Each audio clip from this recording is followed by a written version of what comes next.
Welcome to Tanakh Talk. I'm your host, William Hall, broadcasting from Kingsland, Texas, USA, with another live episode of TNT, the Totally Not True, repackaged, with Rabbi Stuart the Man Federow from the Big H, Houston, Texas. Hey. Welcome back, Rabbi. How are you this wonderful evening? Very tired. I just got back from vacation, and you got to catch up to all the things you didn't get to do when you left for the vacation. Right. So That is that's what I'm doing. sure. That is for sure. Well, glad to have you back. Glad to be back in the studio at 7 p.m. Oh, you know what's really funny? I jumped the gun. I was wondering why it was so hard to get a hold of you. We weren't supposed to do our first show until the first week of August. Well, that's probably why I allowed myself to lose track of time. It just dawned on me. I was fixing to make a comment on like, wow, you and Rabbi Singer are traveling all in the same month, and I was like, oh my gosh. With that said, we can make this fast and furious, or you can take your time and just do a regular episode, because I know you're exhausted. I guess I've been stuck behind the desk all day, so I've got like 15 projects on my brain, and so I didn't have time to really think it through all the way. So right. I apologize for getting you back in here earlier than what you had planned. No, it's fine. I love doing this with you. Sure. And as I do as well, no doubt. Yeah. So okay, well, I guess we can push on forward then. Let's say hello, Devin. Hello, Terry Tanner. Welcome, y'all. And so let's go ahead and move on with this bad boy then. Okay. And I still have to find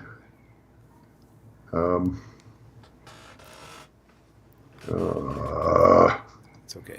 Nope, didn't work. The benefit for me using an actual webcam is I can, instead of zooming in, all I have to do is lean forward and I'll get our heads the same size and shoulders the same size. So it works out all right. So okay, so the thing is, turn the other cheek. Now, while you're looking up stuff, I don't know if you can pay attention, multitask to me and type at the same time. I don't think I can do that. So if you'd rather me wait, I'll wait, and then that way I can give you like a preparation for a thought.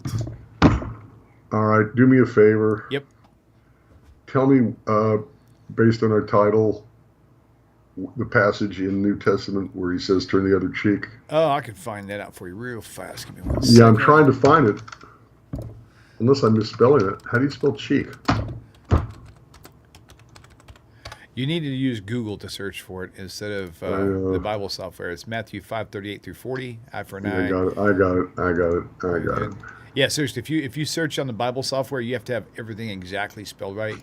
If you search Google, it'll take misspellings and still find it for you, just so you know. Very good. All right, very good. Oh, a lot of comments. Wow. How did I miss all those comments just now? That's awesome. Okay, so Juad White. I'm not sure how to say your name. Is it Wad or Jwad? It looks like Wad. Sean Gibson, good to see you. The Bruins brothers, Michael Arlen, Linda Hill, Randy G, Man Bear Pig, Devin, Ultra Testosterone, Yasmin Coates, good to see you. Nicholas Reyes, welcome. All right. Oh, there's more. There you go. Wow, good deal. Thank you all for tuning in. You haven't missed anything. We're just now getting the ball rolling. So, the idea. So let me give you this preparation from a messianic point of view, and I don't know this. There could be truth to this, but it is definitely from a messianic perspective. And it says the reason why Jesus said turn the other cheek wasn't because they didn't want you to defend yourself, but it was so that you could make sure that the first time that you got hit was actually intentional. So if they hit you once, shame on me. Hit me twice, shame on... No, hit me once, shame on you. Hit me twice, shame on me, sort of a thing. And so after the second time, do you turn the cheek again? Or is that just to make sure you're not going to hit somebody for accidentally hitting you? That's kind of the spin. And I could see how that could have some... No, I can't. I'm sorry. I think that's stupid. Okay. Let's talk about it. Come on. So I'm not supposed to ask you why you hit me. I'm supposed to allow myself to get hit a second time to make sure the first time was on purpose. You really, come on. That's just stupid, okay? There's no other word for it, and I don't have the patience I actually can't believe I never thought it through that far, but I've been told that like my whole last Messianic life. Right, yeah. You're not going to open your mouth and say, that's a good why point. did you hit me? Which, by the way, Jesus himself, not following his own commandment, sure, right. That's exactly what he does. He says, if I said something wrong, tell me what I said that was wrong. But if I didn't say anything wrong, why'd you hit me? Right. Oh, no. So he didn't even follow his own advice about turning the other cheek to make sure that it was intentional. Oh, please. Right. That's interesting. Please. Yep, that makes sense. Okay, so let's go into Torah. And what are the Torah laws on something like that? Wait. Let's take a look at Matthew 5 first, okay? Yes, sir. All right. I'm not going to put it up. I don't have a screen for it yet. I'm still waiting. Okay, then I'll just read it. Okay. Wait. Let's put this in context, and that's very important. Okay, Jesus is making a hard contrast between Judaism and the new law by Jesus. Okay, he's saying, you've heard it said before, but what I'm going to tell you is superior. What you've heard about this is this, but what I'm telling you is even better. Can I make a comment there? And this is over and over. Go ahead. So one thing that, and again, these are things that I learned in the Messianic movement, and some of the stuff they teach are actually, in my opinion, now are actually pretty okay. I mean, they're fair. So their explanation to that was, Jesus said, "You have heard it said from men of old, but I tell you." Right. So what he's saying when he says by men of old is not referring to Torah, but he's talking about people who have told you from times past. But he's saying, but I'm telling you what Torah states, and this is how you deal with it via Torah. Yeah, and that's a bold-faced lie. Okay, let's go for it. Tell me a little bit more about that. Okay, first of all, show me please where it says men of old. Okay, let me look it up. Keep talking. I'll look it up while you do. Yeah, good luck. Okay. What do you mean, good luck? You have little faith in me, or what? No, it's not you. There's I just want to see where it says men of old, men of time ago. Or in times past, right? But not Torah. But it doesn't state. The point is, it doesn't say Torah. You've heard it said from Torah, but I tell you, it's not what it says. So let's take a look at this. Okay, that's fine. So let's go to the first one. Okay.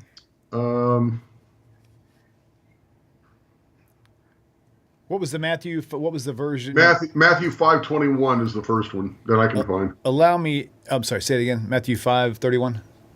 21. Matthew 5:21. Okay, good. I just want to see from a different translations how that translates. So Matthew 5:21.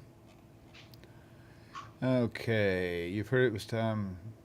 Oh, right here. It's the men of old, them of old time. So right. Yeah. Keep going. Thou shalt not kill. Whosoever shall kill shall be in danger of the judgment. Okay, but fine. I say to you that whosoever. No context. Let me keep reading. But I say to you that whosoever is angry with his brother. Okay. So the question is it kill or is it murder? Killing and murder is No. That's not the question. That is, if you're looking at it from a Messianic perspective, Christian perspective. Okay, but I'm responding to the Messianic perspective. Okay. When they said, quote, "You have heard that it was said by them of old time, thou shalt not kill." Right. When they say, "Thou shalt not kill," they're quoting from the Ten Commandments, right? Excuse me. Yeah, right. That's the Torah. Yeah, right. Okay. And whosoever shall kill shall be in danger of the judgment. What judgment? Whose judgment? Okay, this is it right here. The judgment found in the Torah. But I say to you that whosoever is angry with his brother without cause. Okay, so let me ask you a question then. Is he not in this moment in verse 22 teaching, oral Torah? Because if it says whoever is angry or hates his brother in his heart shall be in danger of the judgment. Then I will have to defer, because I don't remember anywhere in the writings of the rabbis of earlier period Okay. Okay. Fair enough. I was only asking a question. I didn't ask it with knowing the answer. No, I was just William, it curious. doesn't mean it's not there. It's just offhand. I can't remember my name right now. Sure. Whosoever is angry with his brother without a cause shall be in danger of the judgment. Right. Okay. I'm sorry. I don't know what rabbinic comment that would be a reference to. Whosoever shall say to his brother Rakah, okay, hard person, hard and fast, hardened, shall be in danger of the council, but whosoever shall say, you fool, shall be in danger of hellfire.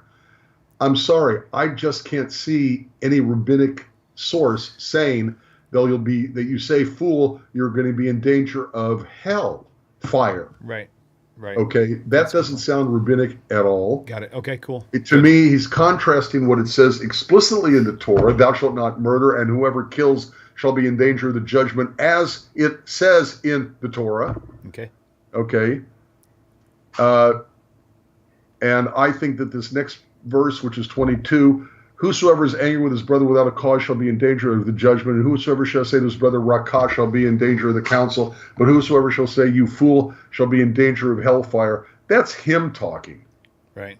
Okay, that's going above and beyond. That is actually adding to the text. Okay? Or maybe not adding to the text. Maybe it's just, but it's his own statement against the Torah. Gotcha. Okay? Let's see. Verse 27. You have heard that it was said by them of old time, thou shalt not commit adultery. Again, he's quoting Torah. Verse 28. But I say to you that whosoever looks on a woman to lust after her has committed adultery with her already in his heart. Right. I think that is the Bible. The Torah said this, but I'm going to do you one better. I'm with you there, because it doesn't. I mean, the thing about it is they're really trying to create a larger trap for people to find the need for salvation, because you can't even walk around the corner without sinning, is what it looks like. Yeah, but they're making it impossible for a person not to sin. Right, that's my point. That's exactly what I said, different words. Right, but William, I'm not going to say that it's okay for men to look at women with lust in Judaism. Right, agreed.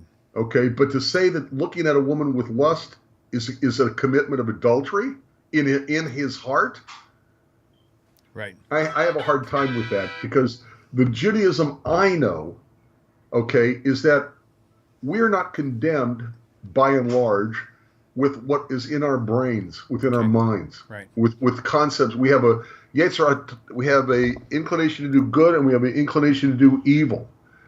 Okay, and of course we're going to have bad thoughts. It comes from our having a yetzer hara, an inclination to do evil. So of course we're going to have our thoughts. Right. It's only when we act on them that it becomes problematic. Okay, it's only when we dwell on it or can't stop thinking about it, and it starts taking over our time, our effort, look, in Judaism there's this thing about control, and our thoughts are not supposed to be in control of us. We're supposed to be in control of our thoughts. You have a bad thought? Of course you have a bad thought. Everybody has bad thoughts. You have a yetzer hara. You have an inclination to do evil. And so, of course, evil thoughts are going to come up in your mind. But you move on. Okay? But you don't dwell on it. You don't spend your energy on it. You don't start obsessing over it. Then you've lost control to your thought. Okay? Looking at a woman with lust, how long does it take to develop lust? You see a woman who's attractive, and the instant you've seen that she's attractive and you recognize and acknowledge she is attractive, and by the way, there's a bracha, that a blessing that one recites upon seeing a person of beautiful appearance. Okay? So we were taking what could be called the profane, the not great, and that is acknowledgement that there is beauty in the world, and start over. Start over. We're going to be doing that a lot tonight. I'm so tired. Right. We're going to be taking something that is potentially negative and sanctifying it by reciting a blessing and bringing God into it. Thank you, God, for making such in the world. Thank you, God, for bringing beauty into the world. Thank you. I can't remember what it is right now. Okay, but the point is that we sublimate. That's the important word. We sublimate what is clearly lust and redirect it in a better use of our energies. But you have the look, you have the feeling, you see that they're attractive. To call that adultery, that's Jesus taking the concept of adultery and, in my opinion, making it impossible to follow. Okay? And if your right eye offends you, pluck it out and cast it from you, for it's profitable for you that one of your members should perish, and not your whole body should be cast into hell. Boy, they're obsessed with hell. Okay? And if your right eye, if you see something that makes you lust, you say, wow, that person's attractive. Okay? You're supposed to make yourself blind? I'm sorry. I think this is way out of... But I honestly believe that it's quoting the Bible, the Torah, and Matthew 5:31. Matthew 5:31. It has been said, whosoever shall put away his wife, let him give her a writing of divorcement. Where is that said? It's in the Torah. But I say to you that whosoever shall put away his wife, saving for the cause of fornication, causes her to commit adultery, and whosoever shall marry her that is divorced commits adultery. Right. That is not Jewish law. It's not rabbinic law. It's not biblical law. It's Jesus. It's Christianity. Okay. All right. Okay. So let's go forward to what we're really here talking about. Okay. And that is Matthew chapter 5, verse 38. Okay. You have heard that it has been said, an eye for an eye and a tooth for a tooth. But I say to you that don't resist someone who's evil, but whosoever smites you on your right cheek, turn to him the other as well. Okay. And if any man sues you at the law and took away your coat, let him also have your cloak as well. And whosoever shall compel you to go a mile, go with him 2 miles. Give to him that asks of you, and from him that would borrow of you, turn not away. Okay, let's talk a little bit about this. Okay, quick story. Actually lay people, really didn't start with ministers, priests, and rabbis. But lay people got together in my area of Houston in Clear Lake and put together a ministerial alliance. Okay, and the first thing that they decided to do was an event based around love thy neighbor as thyself. And it really was a great event. You know, literally 15, 20 people representing their own religion, talking about how it is stated in their religion, you know, the golden rule, and how it is expressed within the context of their religion until the last person who spoke. So this minister gets up and talks about that horrible statement in the Old Testament, an eye for an eye and a tooth for a tooth, but Jesus came along and made things so much better by saying, don't resist anybody who's evil, but if they smite you on the right cheek, turn them the other. So the world is better because of Jesus. This is an interfaith activity, interfaith event to bring us together. And the last thing that happens is a minister who basically attacks the basis of our faith, Judaism. Okay, the Torah. Right. So I wrote up, not happy. All the Jews who were in attendance were looking at me like, should we walk out now? I was not a happy person. Didn't say anything then, but at the next ministers' meeting where we were going over the event, I handed out a sheet, full page response to what this minister had said, and talked about the history of an eye for an eye, what it really means as opposed to the way it's being portrayed. It's one of the most misquoted, misrepresented biblical verses in the entirety of the Tanakh. It's only expressed in order to show that the Old Testament, i.e. Judaism, is fading away and old and out of date, but the morality of Christianity is vastly superior. It will always be quoted when people want a demand for revenge. Eye for an eye. Okay. and you see this on TV shows, you see it in the movies, you see it in books and articles. If they ever want to talk about blind revenge, this is what they quote. When it's not a call for blind revenge, it is a call not the word. It's not to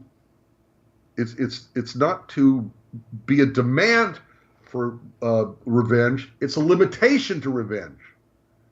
Okay, and for this you should look at the Hebrew. An eye for an eye and a tooth for a tooth, okay, is ayin tachet ayin, shein tachet shein. What does that mean? It literally means an eye under an eye. And you can all jump on me and you're going to say, oh, but mathematics wasn't invented then. How would they, fine. Whatever you want to say about that, I don't care. But the point is you got an eye over an eye. Well, 1 divided by 1 is what? Hello? Can you hear me now? Yeah. 1 divided by 1 is what? Would that be 0?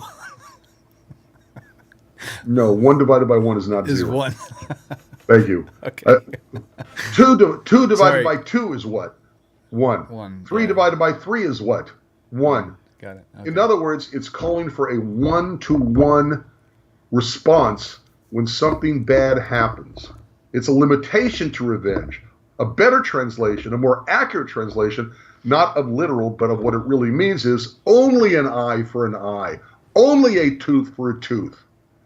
And if you dig into it, okay, it's really saying the monetary value of an eye for an eye. Come on.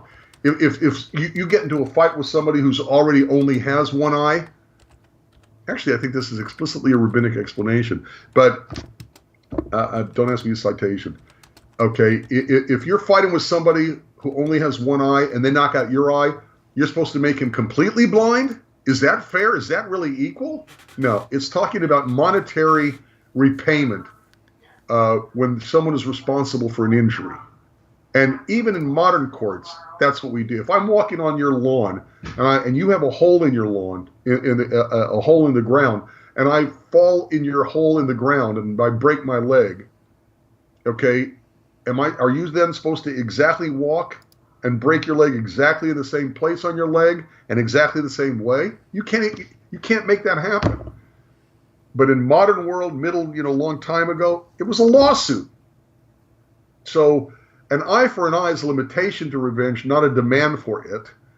But I say to you, don't resist someone who is evil, but whoever shall smite you on your right cheek, turn to him the other as well. Now, okay, well, let's finish with this real quick because I'm going to show you something you probably don't know about.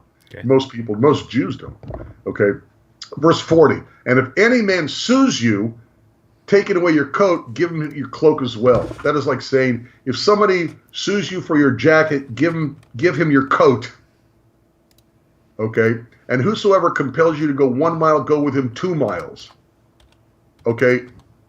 What is Jesus actually saying here? What he's actually saying here is passive resistance. It's 90, it was 110 degrees, literally 110 when I left Houston for vacation. 110. So if somebody sues me for a jacket and I give them my coat in 110 degree weather, is that really what they want? To get overheated? If I ask you to bring something for me 1 mile and you bring it 2 miles, it's not where I wanted it. But that's metaphorical, Jesus is preaching here passive resistance. Well, I think we could take that excessively literal, or take it like it's meant, like metaphorically. If I ask you to wash my car, don't do a halfway job. Go the extra mile and polish it when you're done. All I can do is take what Jesus supposedly says, because who knows what he said, on face value. Right. Right. All I can do is take what he said, attacking my Torah. I see. And trying to improve on it by his own whatever. That has nothing to do with rabbinic law. Right. At least nothing I can remember. And here he happens to be preaching passive resistance. Okay, all right. So having dealt with the whole paragraph, now let's talk about resisting someone who is evil. Okay, eye for an eye, tooth for tooth has nothing whatsoever to do with with dealing with evil. It has to do with setting a limit on revenge. Okay, so what is this about resisting someone who is evil? Okay, now let me find it. Oh, come on, let me find it real quick.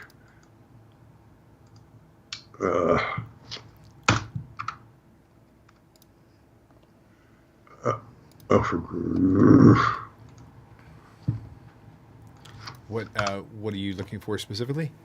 Yeah. Yeah. Let's see. Wait. Okay. I'll help you search for it if you know what your context is. Okay. Okay, then. Okay, how about this? Exodus 23, verse 2. You shall not follow a multitude to do evil. Right. Neither shall you speak in a cause to decline after many to wrest judgment. Okay. Let's see. Let's see.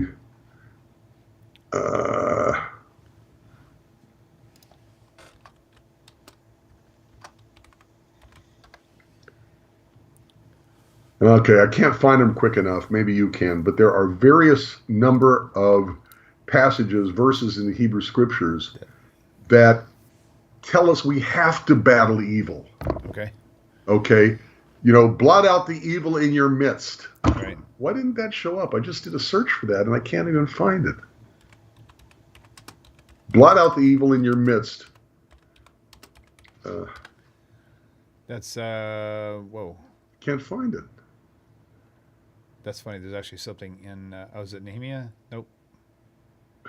Would it be in Nehemiah? Deuteronomy 22:22. Okay. Okay. So shall you put away evil from Israel. Oh, put away evil. Okay. Okay.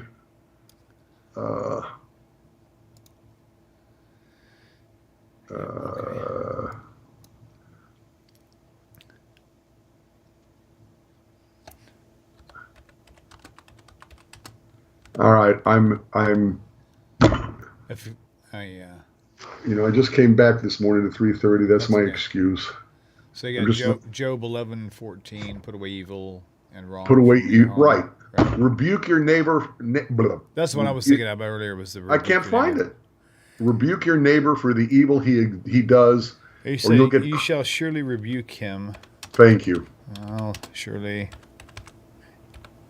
rebuke him and deliver his soul from hell or death or something like that. So shall you put evil away from among you, and all Israel shall hear and fear. Deuteronomy 21:22. And Leviticus 19:17. It didn't even show up. When I did a search, okay, the point I'm making, though, okay, is that there are plenty of places where we are commanded by God to blot out the evil. Right. Okay. So when Jesus does this thing about, don't resist someone who is evil, right, that is explicitly contradicting what we have been commanded by God in the Torah. And I would love for them to show me a place in rabbinic writings, okay, where we're supposed to let evil proliferate. Right. Okay. All right. Now, having dealt with that, I got a shock to show you. Jews don't even know it's there. Okay? Okay. Okay. Remember that this is the book of Lamentations. Okay. Somebody's lamenting something. Okay? It's a lament. It's a woe is me. Look at how bad something happened. Okay? Right. It's the book of regrets is what I usually call it. Exactly. Right. So what are they regretting? Look at Lamentations chapter 3. Lamentations chapter 3. Echa chapter 3. What verse? Well, we'll get to it's verse 30, but we'll get to it in a minute. Okay? Right. Okay, look at Lamentations chapter 3, verse 1. Okay? I'm a man that has seen affliction by the rod of his anger. Yep. He led me and brought me into darkness, but not into light. Against me he turned his hand against me all the day. So God is angry at something that this author did or said or acted or sinned or whatever. Okay? Now go to verse 30. Okay. I'm sorry, 30. earlier. I'm sorry, I said 30, but let's lead up to 30. Okay? So what verse? 27. It is good for a man that he bear the yoke of his youth. Yeah, what is that? Whoa, what does he bear the yoke of his youth? Learn from his mistakes. Got it, right. He sits alone and keeps silence because he has borne it upon himself. He puts his mouth in the dust. If so be there may be hope. He gives his cheek to him that smites him. He is filled full with reproach. Okay, who is this talking about? Who did the smiting and who got smitten? It's not a fellow human being. This is all about how God gets punishes people who sin. And what this is saying is not the way Jesus distorts it. Okay, right.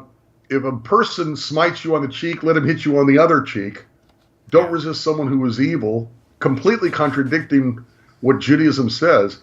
What Lamentations 3:30 is talking about, which I believe is what Jesus or whoever wrote this was quoting, is saying if God reprimands you for doing something stupid, if God reprimands you for sinning, don't resist.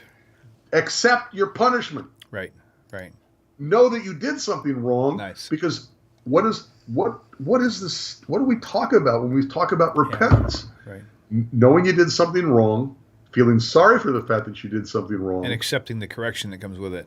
And that's what this is really about. Right. And so Jesus continually distorts the biblical verses and gives his own spin on it. And this is just one more case of what's going on, in my personal opinion. Wow. Okay, he gives his cheek to him, capital H, that smites him. He, the person slapped, is filled full with reproach. For the Lord will not cast off forever. Why would it say for the Lord will not cast off forever if it wasn't a reference that God is the one who smote his cheek to begin with? Right. Okay, so I see this whole turn the other cheek, don't resist someone who is evil, as absolutely in violation of all Jewish values and Jewish values and Jewish ethics. Right, gotcha. And we're taught repeatedly to fight against evil, not to let it proliferate, not to let it grow, but to fight against it. Right, that makes sense. Right. Makes sense to me. Right. Yep. Okay, so what was I going to say? Oh, yeah, so just a heads up, we are going to have to end this sharp at 8 o'clock because I've got a Zoom meeting with the people who are redesigning my website. Cool. And they're in California, so their timing is like our times do not match up well at all.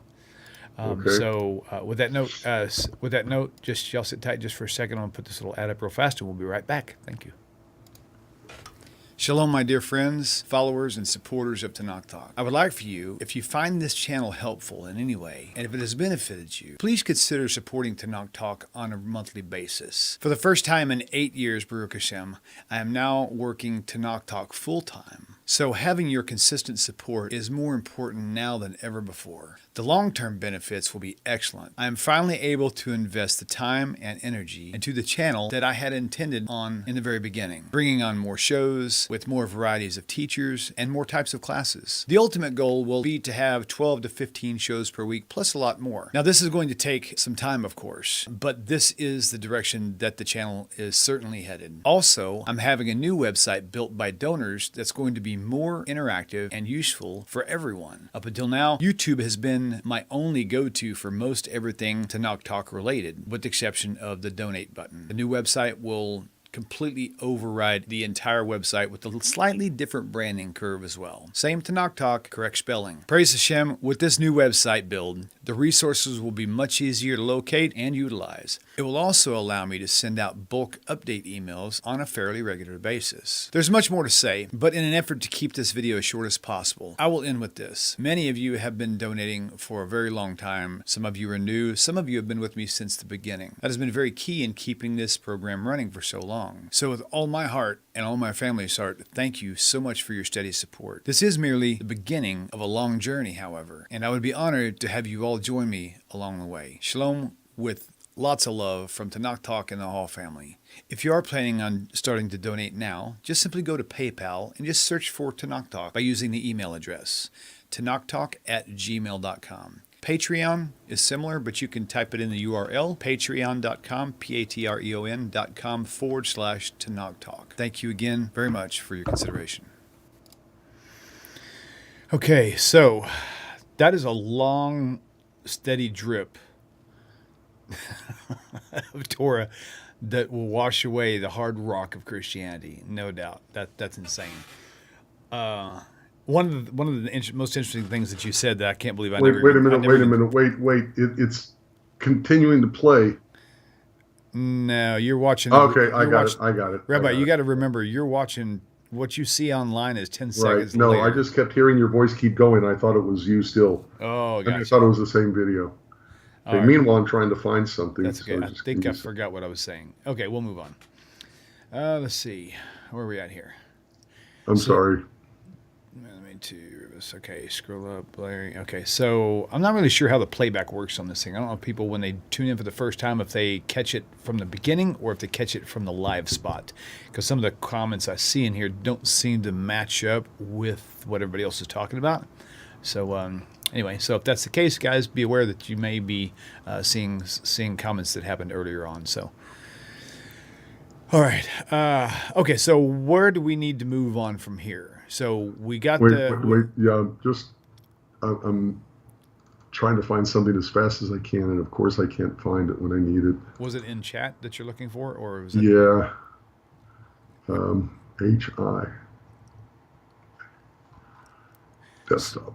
So as a reminder, for the viewing audience, if you'll put the @ symbol and then put Tanakh Talk and select it that way, it'll show up highlighted in yellow, like somebody took not a Sharpie, but it took a highlighter and actually highlights the name. It's easier to spot questions and comments that way. So if you got something to say there, that is definitely the best approach. You can put at Tanakh Talk or at Rabbi Federow, or excuse me, at Stuart Federow, however. So there you go. Okay. All right, Larry back. Hey, Larry, how are you, brother? I don't know if you just said hi, Larry, or if you were pulling something out to comment.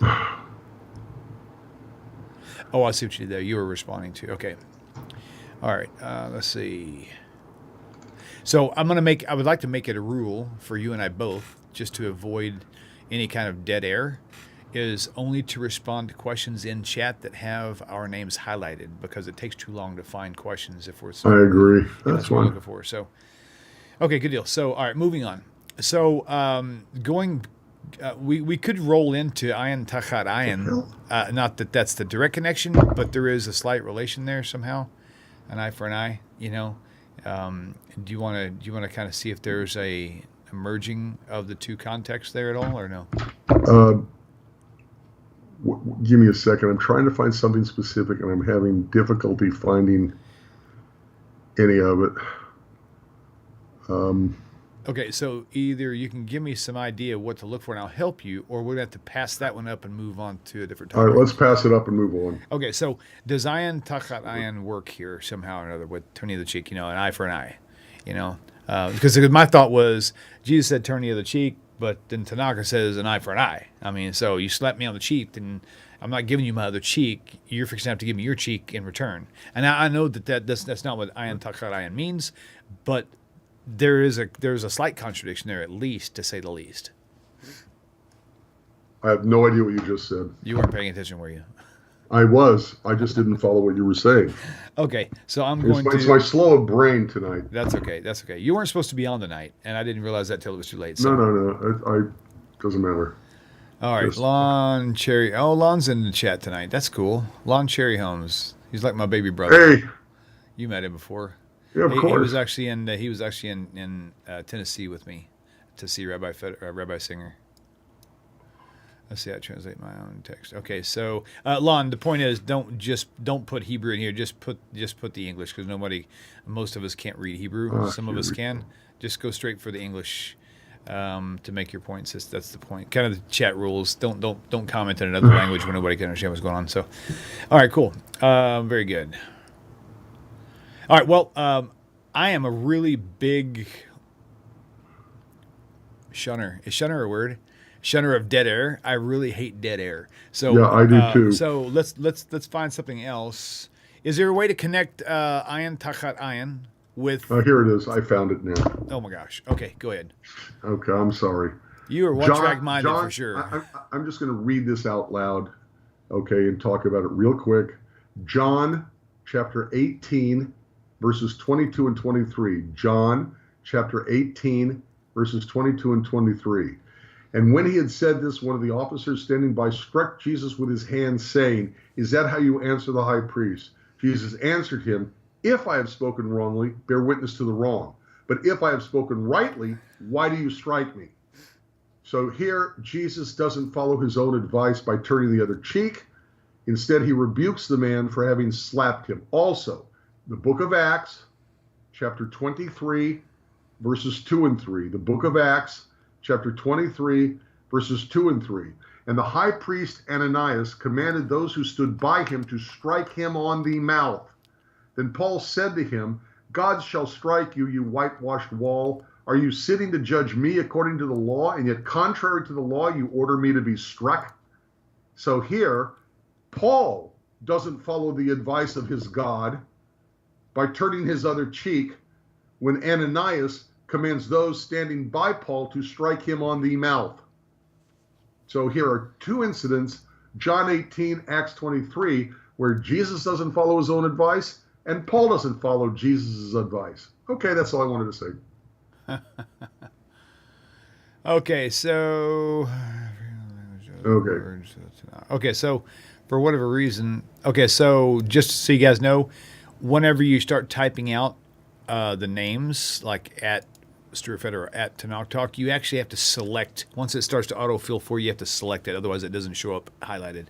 If you keep typing out long form, it won't actually highlight it. So I just caught one that's actually is put the at symbol, but you didn't actually follow along and click on it. So it says, so this is from Muhammad says, so how do you differentiate the literal words of the Tanakh versus figurative language of the words of the Tanakh, such as an eye for an eye? So what's literal? How do you determine what's literal and what's not? And in short, there's first of all, my first answer to that, if anybody asked me that, would be the Torah is not the end all. The Torah is like a highlights of major points of laws for the Jewish people. To find the details of what they actually really mean in depth, the combination to the lock is written in the oral Torah. And you have to go to the oral Torah to understand some of it. Now, some of it you can kind of figure out once you know the backstory, and then you read it in the Torah. You can read it in the Torah again. It's like, oh yeah, I guess that's what that means. That makes sense now. But most of it is you really need to have the backstory to find out what it actually means. So, and to that I would add, there's one other line of defense, and that's called the human brain, the ability to use our God-given reason. You know, you really believe that God would say, pluck out someone's eye. Come on. Right. And we still have to use our head. The point is not about punishment; it's about it's about compensation. Right. So I can't gain any compensation if somebody ran into my bicycle and I poked my eye out on the ground from a mistake. I mean, how is it going to benefit me if I say, "Come here, let me poke your eye out now"? That doesn't make any sense at all. There's no retribution there. There's no compensation. So the whole concept, like you said, Rabbi, is you've got to use your head on a lot of this stuff too. That's how I would look at it. So, you just had a conversation with somebody, private conversation with somebody who's got the most outlandish interpretations of anything. I kept saying, "Come on, you really think that's what this means?" Yeah. Oh yeah, absolutely. don't argue with a fool, or you become a fool, or something like that. I forgot exactly how that's worded. And actually, what's really cool is my friend Lon, who's actually in chat right now. He's the first person that I asked that question to years ago, and he's a very well studied. He's super brilliant. He's been yeshiva forever and just super guy. He's amazing. And he's the one who first told me about that, and I was like, oh my God, that makes so much more sense now. So, and then later on, it was confirmed by Rabbi Singer, and again here. So 7:38. So Lon, you must not have gotten my earlier message. If you put Hebrew in, or Greek, or Roman, or Russian, put the English right next to it. Don't just send messages like that, because typically those will get blocked. Okay. Right.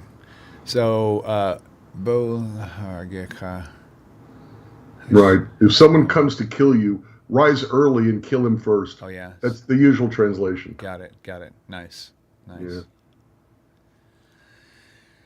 Yipper. All right. Cool. Exactly. All right. Let's see where else we're at. Okay. Cool. Well, in light of my Zoom call that I've got in 14 minutes, I may need to take... that's fine. We'll just stop here. Yeah, we'll stop it here. You weren't supposed to be here this week anyway. Again, I'm sorry for pulling you in. No, I wish you had said something. I would have been like, oh my gosh, my date's off. I'm so sorry. I'm so tired. Like I said, I got here at 3:30 in the morning. I'm so tired, I forgot we said that. You know? Yep, I know how you feel for sure. Right. So, well, I'll tell you what, it's been fun. It's always fun, and I think it's part of my thing is I was missing you. It's been like 3 weeks now, so.